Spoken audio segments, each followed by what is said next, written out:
नाज़रीन, इस वक्त हम बात करने जा रहे हैं नौजवानों की, क्योंकि एक नौजवान ही है जो अपनी कौम का मुस्तकबिल संवारते हैं और अपने कौम का मुस्तकबिल बिगाड़ भी सकते हैं। हमारे साथ इस वक्त जम्मू कश्मीर के एक कश्मीरी पंडित मौजूद है जो जम्मू कश्मीर के लिए बहुत कुछ करना चाहते हैं, बहुत सारे सपने हैं इनके, और इनका नाम अरहान बघाती है। ये एक कश्मीरी पंडित है, एक यूथ है, यंगस्टर है, जिनके काफ़ी सारे सपने हैं जम्मू कश्मीर के मुस्तकबिल को संवारने की गर्ज से। मज़ीद करते हैं इनसे ही बात, और इनकी जो जर्नी है, कैसे इन्होंने शुरुआत की और आगे कितने हर्डल्स इनको देखने पड़े और फ्यूचर प्लान्स क्या कुछ है इनके, सब कुछ जानते हैं। सबसे पहले आपका बहुत बहुत शुक्रिया अपना वक्त देने के लिए। अरहान साहब, जानना चाहेंगे कि आपने जो अपनी जर्नी स्टार्ट की, क्या सोचा आपने, क्या कुछ आइडियाज़ थे, क्या कुछ इनोवेशंस थी आपकी? थैंक यू वेरी मच, आपने मुझे यहाँ बुलाया। मैं एक्चुअली काफ़ी टाइम से कॉलेज में भी रिसर्च में बहुत इंटरेस्टेड था, और कॉलेज के सारे क्लासेस में हमारे बहुत सारे टॉपिक्स पर रिसर्च करने को मिलता था, पेपर लिखने को मिलता था।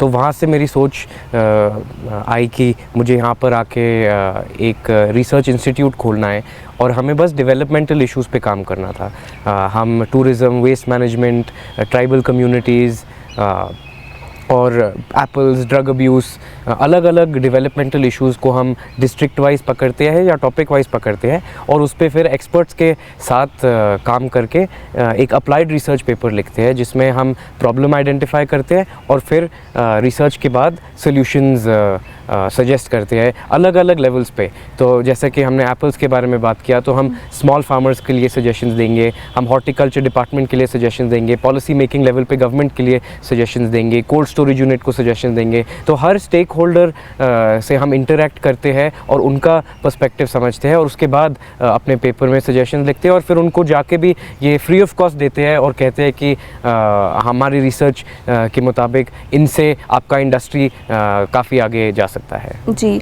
तो आपने अपने इनोवेटिव जो आपका जहन है उसकी बात की, तो मैं जानना चाहूँगी, जब आपने ये आइडियाज़ को एग्जीक्यूट करना चाहा तो शुरुआत में कितनी कुछ मुश्किलात आपको देखनी पड़ी? तो मेनली मैं इस ग्राउंड से शुरू किया था। तो जो भी टीदिंग प्रॉब्लम्स होती है, बेसिक प्रॉब्लम्स होती है, खुद ब खुद यहाँ मैं शिफ्ट हुआ, दिल्ली से यहाँ आया, अमेरिका में पढ़ के वहाँ का सारा लाइफ छोड़ के मूव बैक किया, और फिर दिल्ली से कश्मीर आया यहाँ सेटअप करने। तो मेन चैलेंज माइंडसेट का था कि यहाँ पर लाइफस्टाइल बहुत डिफरेंट है, और यहाँ के चैलेंजेस भी अलग अलग किस्म के हैं। तो उनको ओवरकम करने के बाद फिर काफ़ी सारी चीज़ें सीमलेस हो गई और आसानी से फिर काम में डाइव कर सका मैं। आपने बात की कि आप अमेरिका में पढ़े लिखे हैं, तो यूजुअली जो हमारे यहाँ की यूथ होता है उनका ये होता है कि मुझे कश्मीर से बाहर जाना है, कश्मीर में करने को कुछ नहीं है, मैं यहाँ पर अपनी लाइफ जो वेस्ट करूँगा, बेहतर है मैं आउट ऑफ द स्टेट जाकर या आउट ऑफ द कंट्री जाकर मैं कुछ करूँगा, पढ़ूँगा, लिखूँगा। बट आप वहाँ से कश्मीर वापस आए हैं, ये आपका जो ये फ़ैसला है, इसको लेना कितना मुश्किल था आपके लिए? तो ये फ़ैसला खुद ब खुद में मुश्किल नहीं था।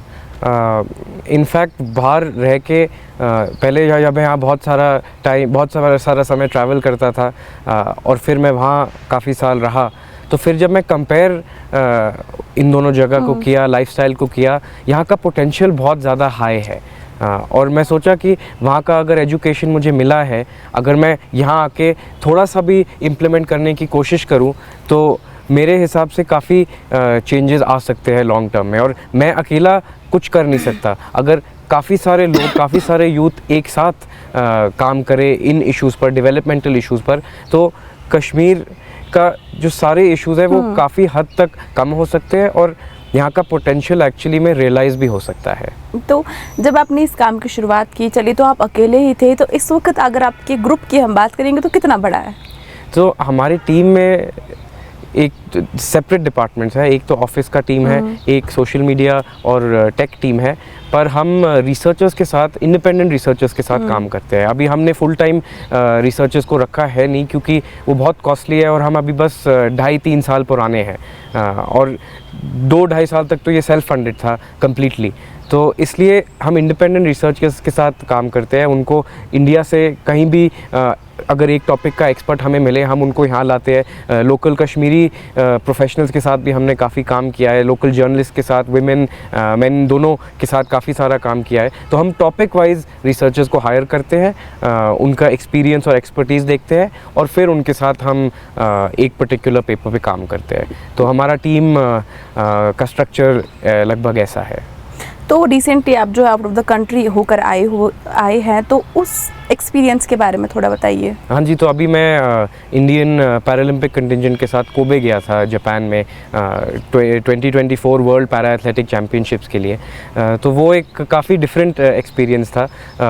2021 में मैं टोक्यो गया था इंडियन पैरालंपिक टीम के साथ कंटिजेंट का नंबर 2 की पोजीशन में, और उससे भी ये काफ़ी डिफरेंट था क्योंकि तब कोविड का समय था और ये एक्सपीरियंस कोविड के काफ़ी साल बाद हुआ है। तो हमें शहर देखने को मिला, कल्चर देखने को मिला, बट मोस्ट इम्पॉर्टेंटली हमें दूसरे कंट्रीज़ के एथलीट्स के साथ इंटरेक्ट करने को मिला। और ये एबल्ड बॉडी स्पोर्ट्स नहीं है, ये पैरालंपिक्स डिसेबल्ड इंडिविजुअल्स के लिए है। तो उसका एक्सपीरियंस भी खुद ब खुद में काफ़ी अलग होता है, एंड मेनली बिकॉज अवेयरनेस इस स्पोर्ट के बारे में, इस डिसिप्लिन के बारे में उतना है नहीं। ग्लोबली अवेयरनेस काफ़ी ज़्यादा बढ़ चुका है, पर इंडिया में ख़ास करके ये अवेयरनेस उतना है नहीं। पिछले 10 साल में ये बढ़ा है, पर अभी इस पे भी काफ़ी ज़्यादा काम हो सकता है। 2020 में आप पहले यंगेस्ट इंडिया में थे जिन्होंने पैरा ओलंपिक्स जो ग्रुप था वो लीड किया बाहर के लिए, टोक्यो के लिए। तो कैसी फीलिंग थी आपके लिए? तो पहले तो मैं एक्चुअली मुझे बताया नहीं गया था कि मैं डेप्यूटी शेफ द मिशन बनूंगा। पहले तो मैं एक ऑफिशियल के तहत से जा रहा था, तो फिर अचानक से मुझे पैरालंपिक कमेटी ने नॉमिनेट किया डेप्यूटी शेफ द मिशन से। तो मेरे पास शब्द नहीं थे डिस्क्राइब करने के लिए, क्योंकि ये एक बहुत प्रेस्टिजियस पोस्ट था और इंडिया का पहला ऐसा पोस्ट था जब से इंडिया पैरालंपिक गेम्स में पार्टिसिपेट कर रहा है। तो उससे इनफैक्ट गर्व आता है कि अगर आप किसी चीज़ को मन से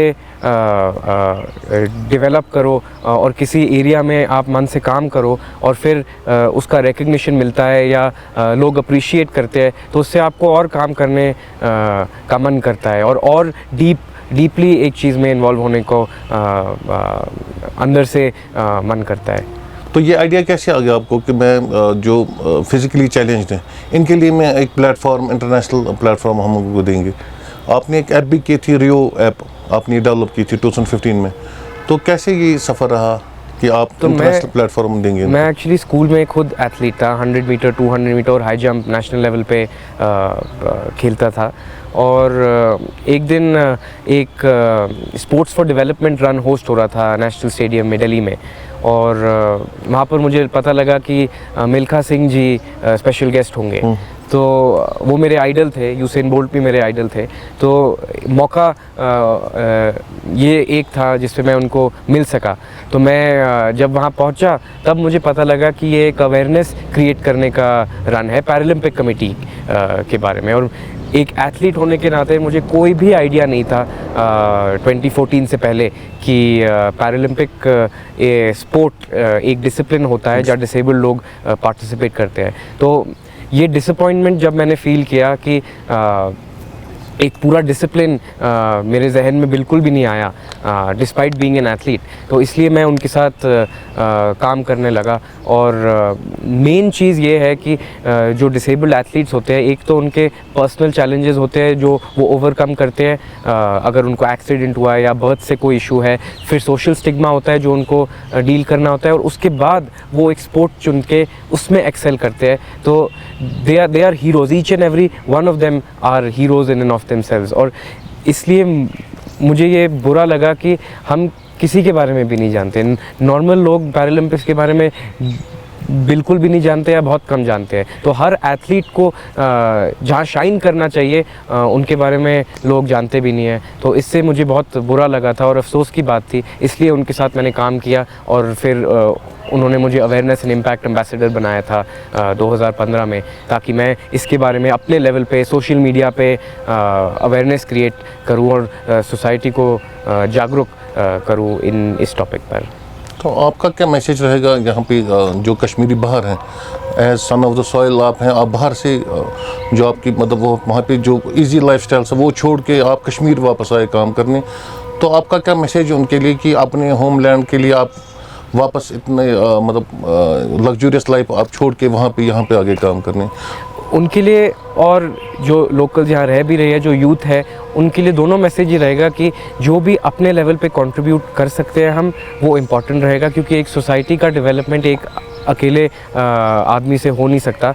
पूरे सोसाइटी को एक साथ एकजुट होकर आगे बढ़ना होगा और होना चाहिए। इसलिए मैं यही कहना चाहूँगा कि जहाँ भी मौका लगे, जो भी फील्ड में आप एक्सेल करें, उसमें आपको पूरा मन से दम लगाना चाहिए और इंटरेस्ट के साथ आगे बढ़ना चाहिए, क्योंकि जहाँ एक आदमी का नाम रोशन होगा या एक आदमी अपना पूरा बेस्ट देगा एक फील्ड में या सोसाइटी के डेवलपमेंट के लिए, तभी सोसाइटी आगे बढ़ पाएगी। आपने एक इनिशिएटिव लिया है एनवायरमेंटल प्रिजर्वेशन। आपको पता है कि कश्मीर अभी फेस क्लाइमेट चेंज जो इफेक्ट है ये यहाँ पे हो रहा है, एंड पोल्यूशन लेवल्स हाई हैं फॉरेस्ट में, वाटर बॉडीज़ में, तो इसके लिए भी आप काम कर रहे हैं अवेयरनेस पे। तो कितनी मुश्किलात आपको आ रही हैं इसमें, और आपके क्या फ्यूचर प्लान्स हैं इस बारे में कि एनवायरनमेंट प्रिजर्व हो? तो हमारी इंस्टीट्यूट जिसका नाम क्यारी है, उसके थ्रू हम काफ़ी रिसर्च पेपर्स लिखते हैं। हमने एक रूरल टूरिज़्म और वेस्ट मैनेजमेंट पे रिसर्च पेपर लिखा था, जिसमें हम कहते हैं कि अगर किसी रूरल टूरिस्ट डेस्टिनेशन को हम प्रमोट करना चाहते हैं कश्मीर में, तो हमें उसके एरिया के वेस्ट मैनेजमेंट के बारे में भी सोचना पड़ेगा। उसके साथ साथ हमने एक अवेयरनेस ड्राइव क्रिएट किया था, जहाँ पर हमने 10 ई-रिक्शाज फ्री ऑफ कॉस्ट डोनेट किए थे अंडर प्रिविलेज फैमिलीज़ को, मेनली क्लीन एनर्जी के बारे में लोगों को जागरूक करने के लिए। हम फार्मर के साथ भी काम कर रहे हैं क्लाइमेट चेंज के रिलेटेड। तो अलग अलग टॉपिक्स पे हम काम करना चाहते हैं, जिस पे क्लाइमेट चेंज, इन्वायरमेंटल प्रिजर्वेशन के बारे में और वेस्ट मैनेजमेंट के बारे में लोग बात करें, क्योंकि कश्मीर का जो पूरा बेस है वो नेचुरल ब्यूटी पे है और उसका इकोसिस्टम बहुत ही ज़्यादा फ्रैजाइल है। तो उसको प्रिजर्व करने के लिए सब लोगों को एक साथ काम करना पड़ेगा। जो लोकल्स है, जो टूरिस्ट है, जो गवर्नमेंट है, सबको एक साथ इन स्मॉल इश्यूज़ पे भी बहुत इम्पोर्टेंटली फोकस करना चाहिए। हमारा मेन फोकस अहरबल था हमारे पेपर पे, और जब हम अहरबल वाटरफॉल गए थे कुलगाम में, तब रास्ते में ही हमने इतने सारे heaps and heaps of garbage waste, अलग अलग types of single use plastics देखा। और लॉन्ग टर्म में वो जब वाटर को कंटामिनेट करता है, वो आम लोगों को अफेक्ट करता है और एरिया को ब्यूटीफुल बनाने के बजाय कम्प्लीटली कंटामिनेट कर लेता है। तो इसलिए अगर ये एक छोटी सी जगह है जहाँ पर हमने ये नोटिस किया, ऐसे बहुत सारे और जगह है अक्रॉस कश्मीर जहाँ पर ऐसी बहुत सारी प्रॉब्लम्स हो रही है। दूसरा कि अनएम्प्लॉयमेंट रेट बहुत बड़ी है यहाँ पे, गवर्नमेंट एवेन्यूज़ जॉब बहुत मुश्किल है। तो अभी प्राइवेट सेक्टर में तो आपका क्या मैसेज है? जो अनएम्प्लॉयड यूथ अभी बैठे हैं, तो वो कैसे अपने आप को मतलब सेल्फ रिलायंट बन सकते हैं? वो तो एंटरप्रेन्योरियल स्पिरिट यहाँ पर काफ़ी लोगों ने दिखाया है। तो आई वुड इनकरेज जो भी यूथ है आइडिएट करे और जो भी अपने पैशंस है, इंटरेस्ट है, उनको फोर्स में लाए, क्योंकि कश्मीर का जो मार्केट है अभी बहुत रॉ है। यहाँ पर बहुत सारे ऑर्गेनिक बिजनेसेस शुरू हो सकते हैं, बहुत सारे कॉन्सेप्ट्स हैं जो वर्ल्ड में इम्प्लीमेंट हो रहे हैं, जहाँ यहाँ पर भी हो सकते हैं। अभी रिसेंटली ज़ोमैटो भी यहाँ पर आया है। ऐसे बहुत सारे और बिजनेसेस हैं। अगर प्राइवेट प्लेयर्स बाहर से आए और यहाँ पर लोगों को एम्प्लॉयमेंट दे, तो एक साथ काम हो सकता है। जानना चाहूँगी मैं आपसे, हमारे जम्मू कश्मीर में यूथ जो है काफ़ी टैलेंटेड है, पर चाहे हम एजुकेशन की बात करें, स्पोर्ट्स की बात करें या दीगर किसी भी शोबे की हम बात करेंगे, बट कुछ ऐसे भी स्टूडेंट्स होते हैं जो कहते हैं कि हम आगे पढ़ना चाहते हैं, कुछ डिग्री हासिल करना चाहते हैं, बट हमारे पास रिसोर्सेज नहीं है, या हमारे पास वो एक वेल कैपिटल नहीं है जो मैं स्पेंड कर सकूँ अपनी एजुकेशन के लिए। उनके लिए क्या कहना चाहेंगे आप? तो एजुकेशन एक बहुत इम्पॉर्टेंट फील्ड है जो सबको परसू करना चाहिए। और एजुकेशन, बहुत सारे एजुकेशन यूनिवर्सिटीज़ है जो बहुत सारे डिफरेंट डिग्रीज ऑफ़र करते हैं, और यूथ को डेफिनेटली उसको परसू करना चाहिए। और एवेन्यूज़ बहुत सारे रहते हैं। आप अगर किसी भी यूनिवर्सिटी के एप्लीकेशन पोर्टल को खोलेंगे और उस पर थोड़ा सा रिसर्च करेंगे उनके वेबसाइट पर, तो आपको पता लगेगा कि university need based scholarships offer करती है, मेरिट बेस्ड स्कॉलरशिप ऑफ़र करती है। ऐसे बहुत सारे थर्ड पार्टी इंस्टीट्यूट्स हैं फुल ब्राइट की तरह जो आपको स्कॉलरशिप दे सकती है और अलग अलग टाइप की स्कॉलरशिप दे सकती है। आपको आइदर फ़ीस पेमेंट दे सकती है, या ट्रैवल स्कॉलरशिप दे सकती है, या रहन सहन के लिए स्कॉलरशिप दे सकती है। तो बहुत सारे ऐसे एवेन्यूज़ है यूनिवर्सिटीज़ में अलग अलग कंट्रीज़ में, जहाँ पर आप अगर थोड़ा सा रिसर्च करेंगे यूनिवर्सिटी के वेबसाइट पर आपको उनकी डिटेल्स मिल सकती है। जी, तो आप ख़ुद अमेरिका में आपने अपनी एजुकेशन हासिल की है और इस वक्त आप कश्मीर में हैं, तो ऐसा क्या आपको खींच लाया अमेरिका से कश्मीर की ओर?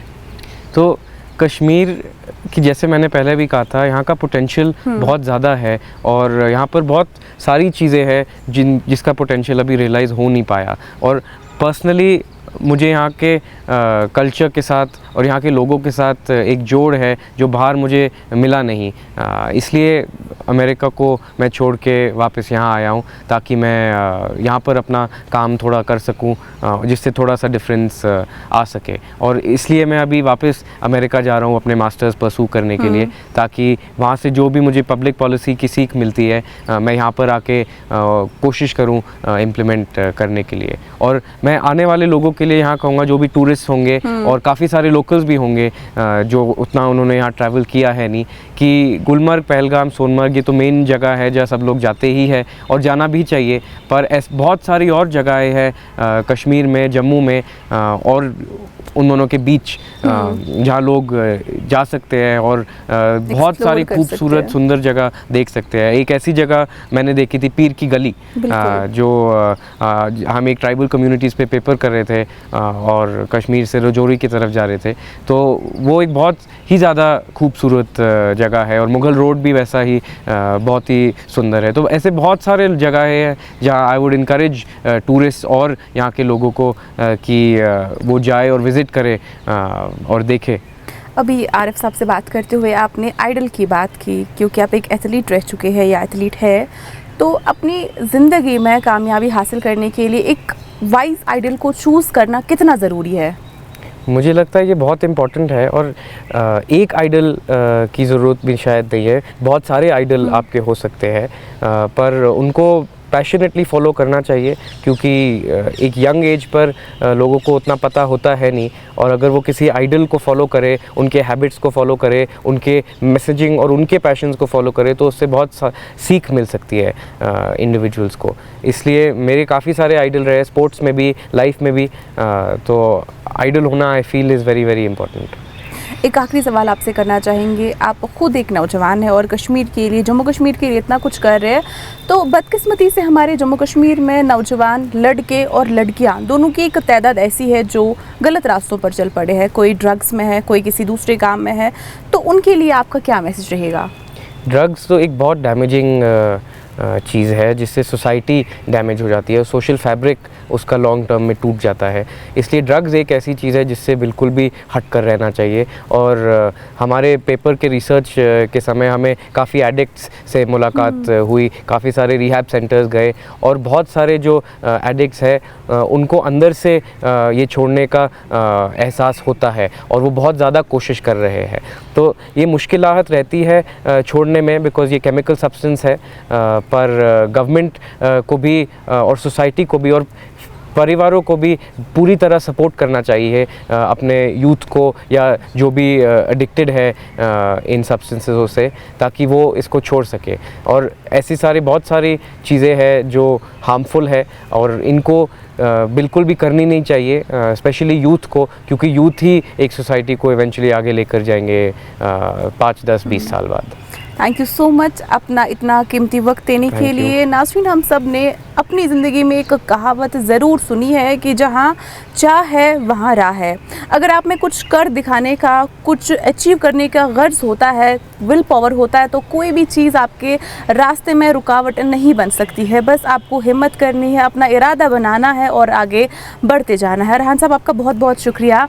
तो आखिर में हमारी भी यही मैसेज रहेगी कि हमें अपना एक माइंडसेट क्लियर करना है कि हमें ज़िंदगी में कुछ ऐसा करना है कि आगे की जो हमारी नस्ल हो वो हमें बेहतरीन अल्फाजों में याद करे, हम अपने मुस्तकबिल को, अपने एनवायरनमेंट को, अपने जम्मू कश्मीर को कुछ बेहतर ही फराहम कर सके।